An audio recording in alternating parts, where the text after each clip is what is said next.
Ihatagan sila sa Ginoo ug panggikan sa langit. Ihatagan sila sa Ginoo ug panggikan sa langit.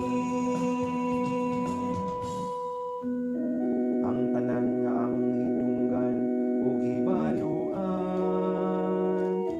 ug ang gisugilon kanamo sa mga katigulangan.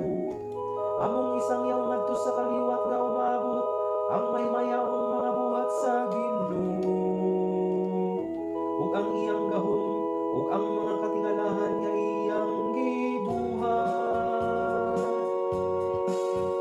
Ihatagan sila sa Ginoo ug panggikan sa langit.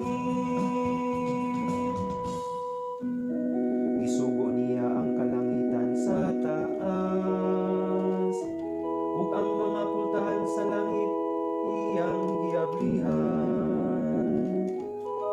Gipaulanan sila niya og mana aron ilang kanon, ug gihatagan sila sa langit nung kalanon. Ihatagan sila sa Ginoo ug panggikan sa langit. Ang pansagamhanan gikaon sa mga tawo, ipadanan sila niya og kabuhong sa mga kalanon.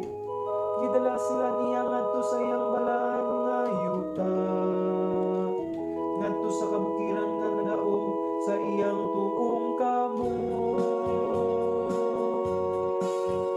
Ihatagan sila sa Ginoo ug panggikan sa langit. Ihatagan sila sa Ginoo